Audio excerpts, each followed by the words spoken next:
E a nossa colunista, sempre mega charmosa, já está aqui, Renata Monerati. Seja muito bem-vinda a mais uma edição da nossa coluna. Obrigada a todo mundo, obrigada ouvintes. E começamos agosto, né? Começamos agosto, né? Agosto de Deus, né? Melhor do que outras associações com o mês de agosto. Agosto é um mês lindo. Eu também fico Tantas nessa pessoas vibe. que eu sou apaixonada fazem aniversário. Quantos leoninos são Nossa, sou apaixonada por apaixonantes, leoninos. fazem aniversário em agosto. E agosto tem Dia dos Pais, né? A gente já começou, inclusive, esse assunto, porque é muito legal, com a doutora Silândia Amaral, nossa colunista de saúde e bem-estar, mostrando a importância do pai, antes mesmo de ser pai, de ser oficialmente pai, né? Mas nesse planejamento, em tudo isso, como ele faz parte desde o início da formação dessa nova família. E quando você falou que ia trazer esse tema, com referências de livros, filmes, podcasts, como você sempre traz, o recomenda, né? A recomenda, eu falei, adorei o tema. Falei, vamos, a importância cada vez mais da gente pensar a paternidade como um todo. Com certeza, com certeza.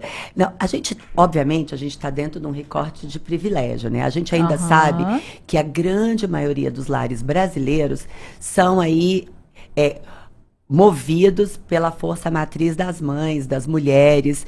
Infelizmente, a gente aí registra números muito tristes de falta de registro de pais em certidões de nascimento, de um problema seríssimo da falta desse suporte parental. Dessa figura, e né? dessa do figura. Pai. Pode até ter o nome da certidão, mas que adianta se tiver o nome da certidão se não tiver E participação. aí, a gente precisa falar que, até independente de classe social, né, a ausência é sentida em todos os níveis, em muitas casas do Brasil.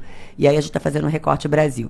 Mas assim, como a minha proposta é a gente pensar de uma forma muito positiva sobre o assunto da construção, obviamente a gente não pode se manter, né, negligente a esses assuntos de parentalidade.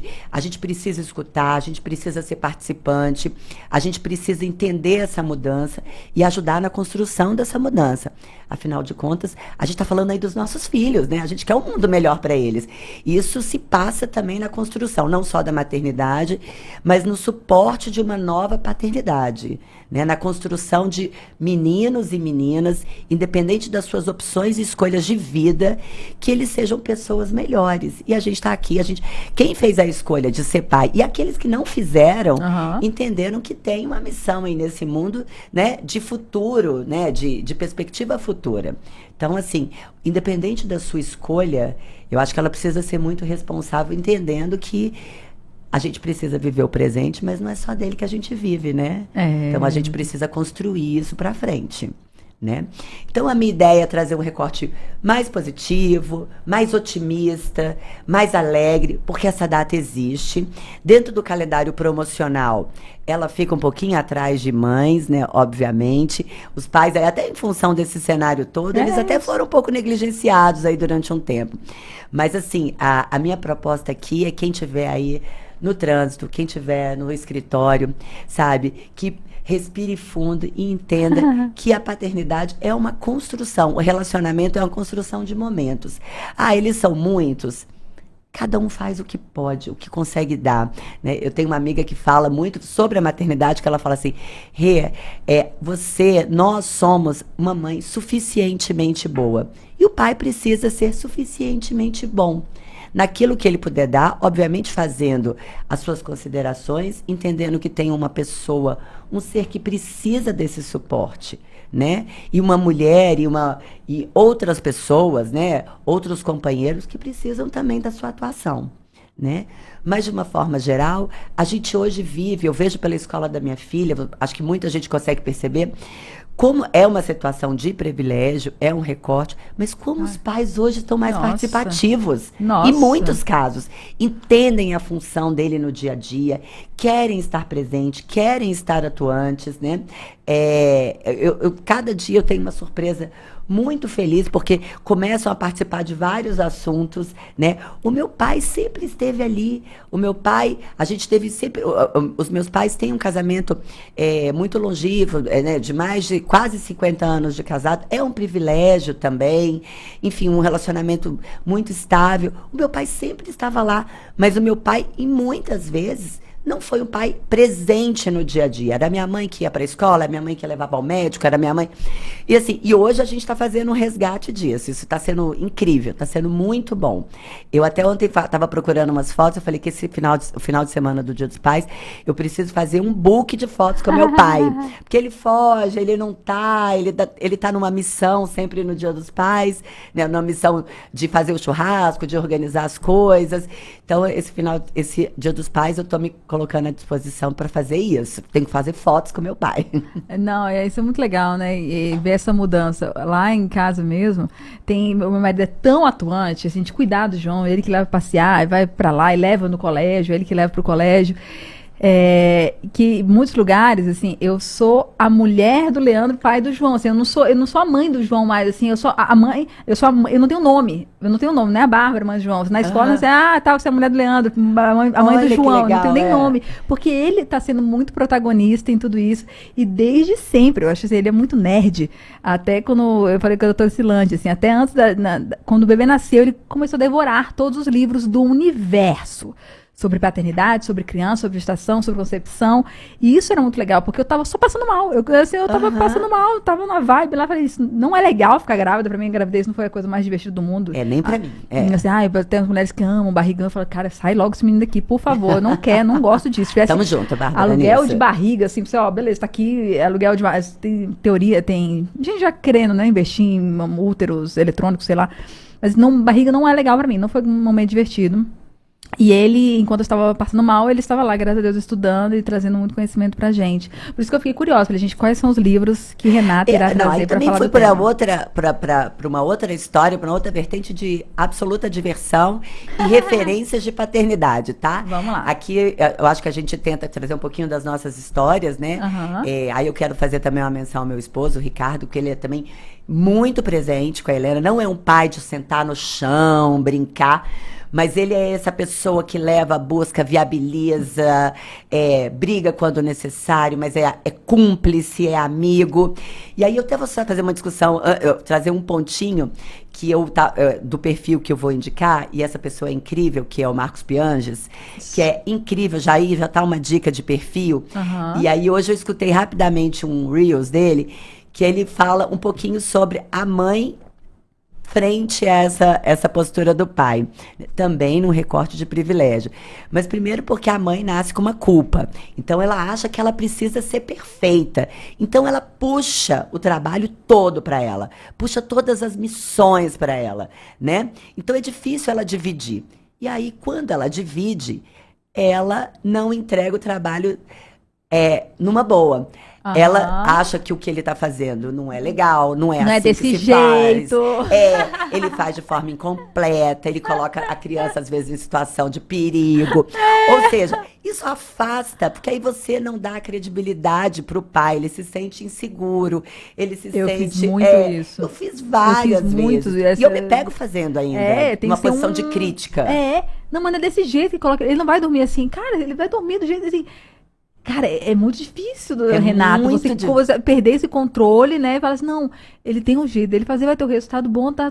Calma, meninas, calma, Bárbara. É um controle, é um exercício diário. Eu acho que pela minha profissão, foi um pouco, eu tive que também tomar algumas decisões, assim, de falar, cara, eu vou entregar e seja o que Deus quiser.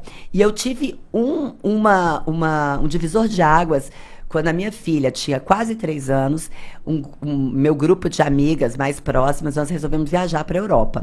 Era uma viagem que eu estava postergando há anos. Ficamos 10 dias. Eu deixei a Helena com ele. E deu tudo certo. Tá? Cheguei, estava viva, estava ótima. Ele estava um pouco cansado, um pouco abatido, né? Mas, obviamente que teve suporte de mãe, de sogra, mas assim, ninguém precisou dormir nem um dia com ele, ele segurou todas as ondas, e assim, e preferi não saber dos detalhes. Eu acho que é um exercício Entreguei, bom. Entreguei. Era uma época ainda, já tem um tempinho, que não tinha FaceTime, né, então isso também me deu uma certa tranquilidade. Mas eu acho que a gente precisa, de fato, entregar essa missão, dividir com o coração essa missão. Porque a gente não divide com o coração. Não. A gente quer ser prática, a gente cobra. E é uma reclamação constante de todos os homens e dos meus amigos. Eu tenho 2 grandes amigos, a gente almoça direto. E as principais reclamações, a principal reclamação dele, assim, não, Bárbara, não seja assim. Porque minha mulher não deixa, e quando manda, quer que eu faça do jeito que ela faz, mas eu não vou fazer do jeito que ela faz. É uma constante. E aí pega muito ranço, grande. né? Pega ranço da criança, da atividade com a criança, pega ranço da mulher. Né? E aí vira uma bola de neve. Bom, eu vou falar aqui um pouquinho sobre os livros. Aí é um recorte ficcional, é uma história um pouco diferente da pauta que a gente está falando aqui, de trocar um pouco as experiências, mas queria trazer 2 referências de livros, 3 na realidade, que foram muito legais, porque tem uma figura forte de pai. O primeiro foi uma indicação, não me canso de falar quem me indicou esse livro, foi a Márcia Zarur, também colunista aqui na Nova Brasil. Ela uma vez postou, e aí eu comprei esse livro, eu já li, já emprestei, esse livro já virou livro de cabeceira. É um livro muito surpreendente. Eu adoro romances e ficções de guerras, né? Eu acho, enfim, deve ter alguma coisa aí no passado que se relaciona com isso. E aí a Márcia me indicou um livro chamado Toda Luz que Não Podemos Ver. É um livro que retrata o finalzinho da Segunda Guerra Mundial. E ele acontece sob duas óticas. Um menino na Alemanha e uma menina na França. Mas o que é legal? Essa menina, ela é criada apenas pelo pai e é uma menina cega. Ai, será que eu dei um spoiler? Acho que não. E é muito legal porque o pai trabalha no Louvre, ele é um vigia do Louvre e ele tem uma missão naquela época da guerra de esconder um tesouro. Só que o que é muito legal dessa história toda é que ele é tão cuidadoso porque ele se vê sozinho nessa função de cuidar de uma menina cega. Então, ele conta os passos com ela até chegar num sinaleiro, os passos para atravessar. Ele faz uma maquete da cidade para que ela possa sentir quais são os obstáculos e como ela faz para chegar nos lugares que ela precisa. E depois eles mudam para um outro lugar e ele faz a mesma coisa. E é incrível como ele faz essa troca, entendendo essa deficiência, mas com muita admiração pela essa filha. Então, eu sou muito... Aí o livro se desenrola surpreendentemente, é um livro incrível.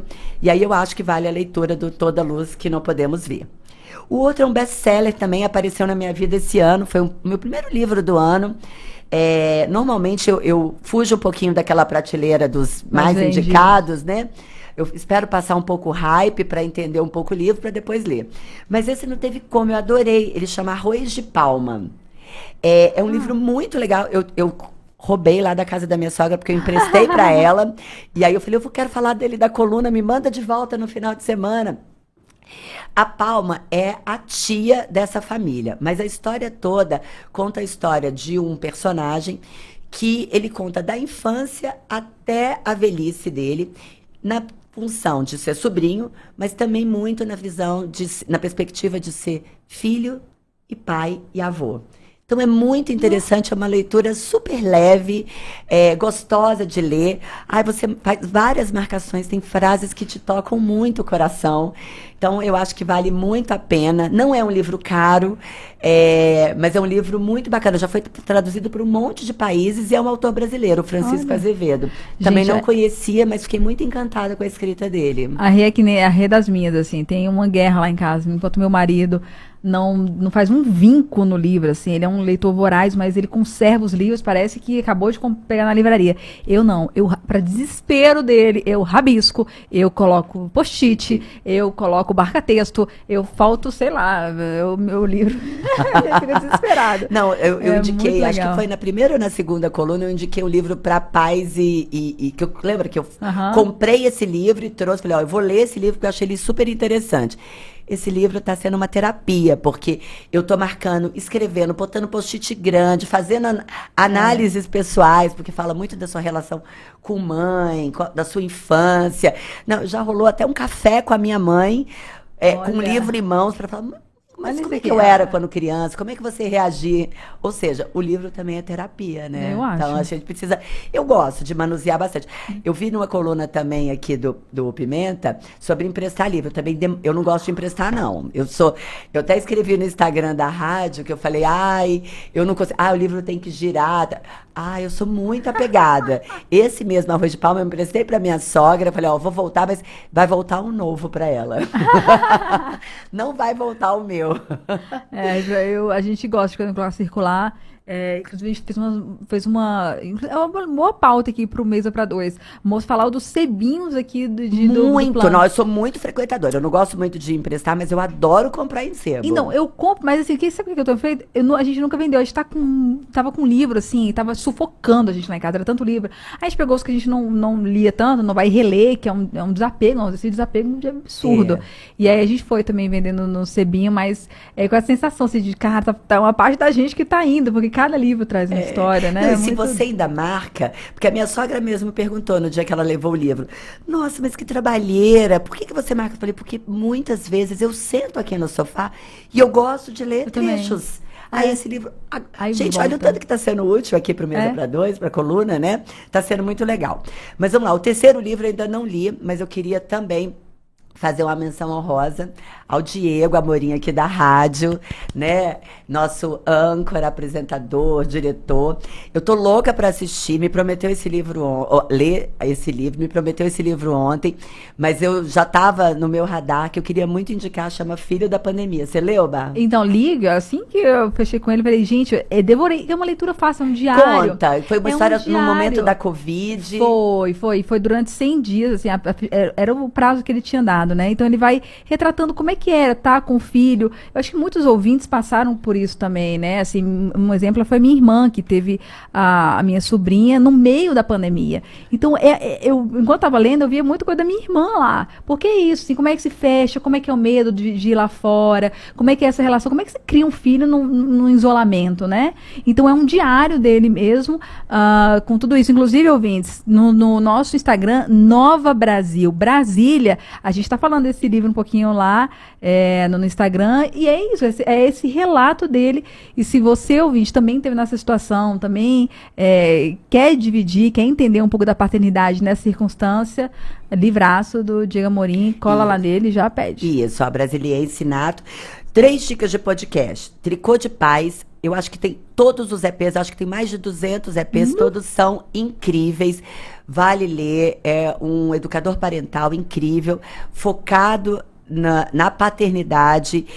Tem um EP que é o 27, eu dei uma escutadinha no início dessa semana, eu achei tão oportuno, até taguei aí, compartilhei com meu esposo, acho difícil ele ter escutado, mas aqui já vale a bronca, mas eu achei super interessante, que é pai de menina. E aí tem números, tem específicos para autismo, enfim, tem tantas pautas legais, acho que vale a pena. Tricô de Paz, tem o Paizinho Vírgula, do Thiago Queiroz, que também é um educador parental que é incrível, muito bacana. Eu tô seguindo tudo aqui. Os dois? Isso. E aí tem um que eu sou fã de carteirinha, os temas são diversos, tá?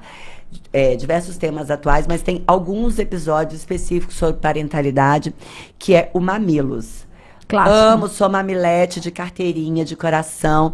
Então ela tem inúmeros, eu não consegui nem elencar alguns específicos, porque são pautas que vão se desdobrando, assim, se ramificando, e são incríveis. Eu acho que vale, quem ainda não segue, não escuta, vale colocar, inclusive, nas descobertas da semana, e depois pontuar para quando colocar o sininho lá, para todo episódio novo você escutar, né? Aí, dicas de perfis, eu falei do Pianges, que é muito legal.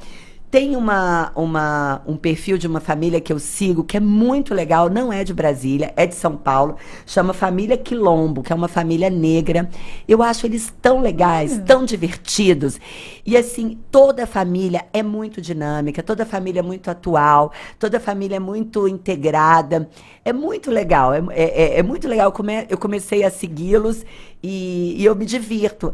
É um perfil que não é extremamente profissional, ele é caseiro, mas ele traz coisas muito legais. Eu adoro a autenticidade. Sim, eu acho que o que reza, o que imprime esse Instagram é a autenticidade.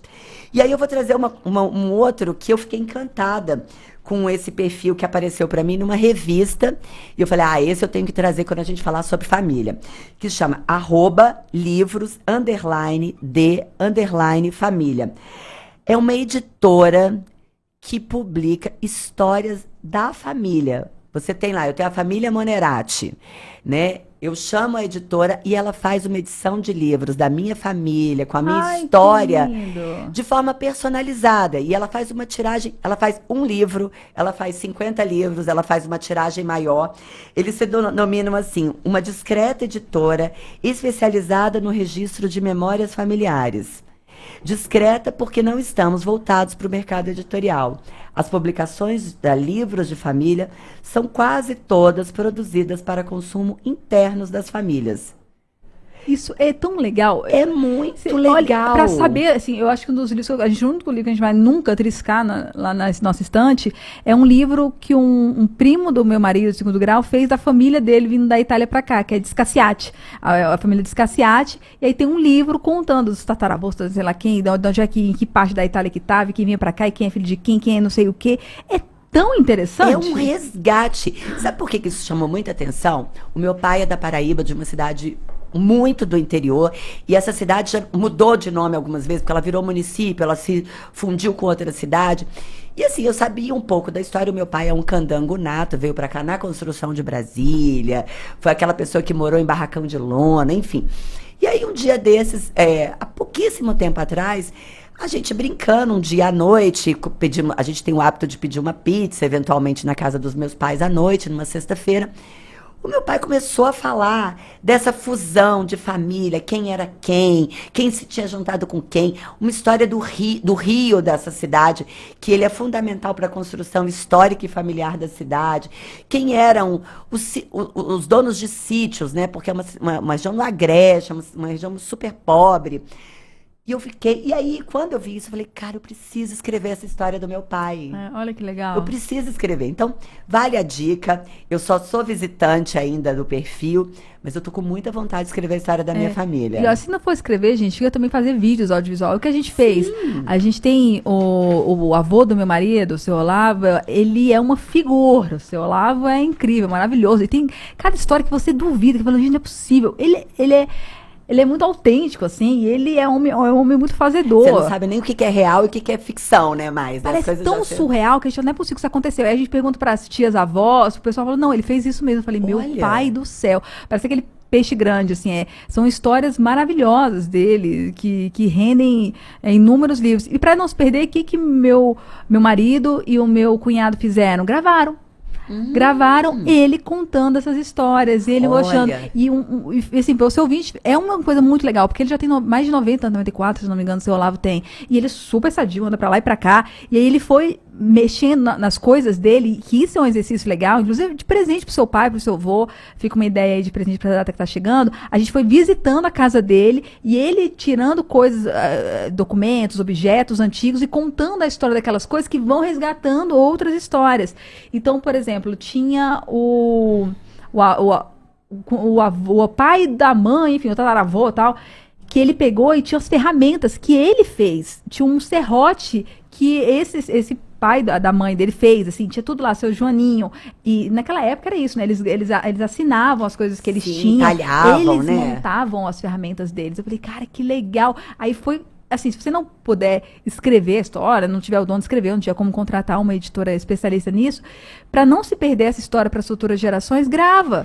Eu vou fazer isso. Meu Dia dos Pais vai ser marcado com isso. Então são fotos e eu vou puxar essa história de novo porque eu quero esse registro. Você garante que a nossa memória é muito falha, né? A gente não consegue, ela se perde. Então e aí a gente preenche os hiatos com ficção, né? Rapidinho. Dicas de filmes divertidos, inclusive para ver no Dia dos Pais. Aí eu conto a minha idade nesse momento, né? Uma Babá Quase Perfeita, com Robin Williams. Eu acho que é um clássico, é muito legal. Vou deixar aí, como a gente tá com a coluna já apertadinha, porque eu e Bárbara somos impossíveis nesse tempo. 3 é Demais também, um outro filme da década de 80. A gente tem o filme Paternidade do Netflix, que é muito legal também. Com Carinho Kit, é um filme de adolescente, mas eu acho que vale muito a pena ver. O ator que faz o pai da Kit. Tem uma outra franquia para todos os amores que eu tive, para todos os meninos que amei. Ele é o pai também. Ele é o Aidan do Sex and the City. Mas ele é muito legal porque ele é um homem que é viúvo, mas também depois se apaixona e tudo. E ele vive nesse universo com filhas na fase da adolescência. É muito legal. E aí vale também os Indiana Jones. Agora a gente está com Indiana Jones no cinema. Ai. Mas a gente tem 2 ícones, né? Que aí também dividem opiniões. Mas a gente tem A Última Cruzada, em que o Indiana Jones tem como pai nada mais, nada menos que Sean Connery, né? E o Indiana Jones, a Caveira de Cristal, que o Sean Connery tem um filho, né? Ou Sean Connery, desculpa, o Indiana Jones descobre um filho. Então a gente tá tratando aí, mas vale, eu tô louca pra ir ao cinema pra assistir, porque eu sou fã de Indiana Jones. Tem tudo a ver com a minha infância, adolescência. Comigo também. Eu falei, moldou, eu quase que ser arqueóloga. Eu falei pro Thiago Romariz, nosso colunista de cinema, quando indicou o filme, eu falei, eu queria ser arqueóloga. Só que aí a única faculdade pública no Brasil que tinha arqueologia, que era no Rio de Janeiro, fechou. Eu falei, então tá bom, então você é jornalista. Ah, pois é. Então eu quis trazer essa coisa do Indiana Jones, porque eu acho que vale talvez um passeio. Vale. Aqueles pais menos resistentes ao cinema, vale um passeio também para assistir. E 2 séries. Primeiro, This Is Us, não sei quem já assistiu, preparem os lencinhos, de Morrer de Amor, né? Tá no Star Plus, é uma série linda, que conta uma história de uma família incrível, e essa família orbita muito nessa áurea, nessa figura do pai maravilhoso. E Modern Family, que eu acho que traz também, tá no Star Plus, traz também várias famílias dentro de uma grande família, com estruturas e formatos diferentes, composições diferentes. Eu acho que vale a classificação indicativa, se eu não me engano, é 12 anos, mas é muito legal porque ela traz também não só a visibilidade, mas a possibilidade de discussão. Fechadíssimo, Rê. Gente, a Renata, ela é incrível, né? Ela faz dar. Eu vou só fazer mais uma menção aqui, Olha só aí. para justificar o patrocínio e a chancela do Brasília Shopping. Hoje começa a promoção do Dia dos Pais do Brasília. Nas compras acima de R$600, o brinde tá incrível. É um abridor de vinhos elétrico. Nossa, ou seja, são 10 dias de promoção, ou enquanto durar o estoque, desse prêmio super charmoso. Vinho também cai bem pro Dia dos Pais, hein? Aproveito a deixa da Renata para falar que depois do intervalo a gente vai ter uma entrevista sobre o vinhedo girassol. Olha! Então, olha, não foi já combinado, casa. hein? Não foi combinada essa pauta. Já é a deixa da Rê. Muito obrigada. Obrigada a todos os ouvintes. Até semana que vem. Até semana que vem.